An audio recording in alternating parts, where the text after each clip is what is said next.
Ito mga boss yung 4HJ1. Pakita mo yung ulo. 4HJ1 na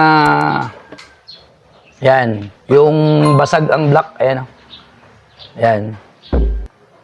Tapos nagpalit kami ng half black. Ngayon papakita natin yung ano, yung timing.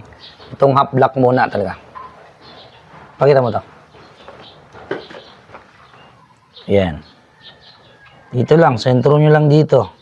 Tapos dito naman sa puwit, pakita mo. Dali mo dito. Ito, basta itong pinakamalaking gear na to, may nakasulat dyan na ano, 00. Tapos igigit na nyo ng letter L na yan. Oh.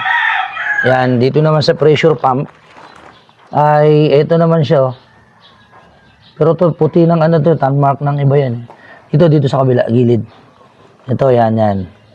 Tapos may pinaka matulis dyan. Ayan, sentro. Kita ba sa video? May 0 to. Yan.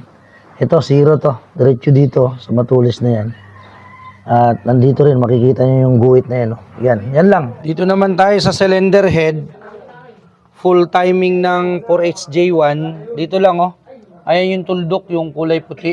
Pantay lang dito, yung gear niyan. Pag nakapantay niyan, pagmasdan nyo dito sa may pulley. Ayan, may guhit niyan sa ibabaw saka dito. Yan, hindi na tayo nag 5 degrees o 2 degrees. Pag naka-timing dyan mismo, sakto na yan. Sa may ibabaw, wala nang ibang timing to ng 4HJ1.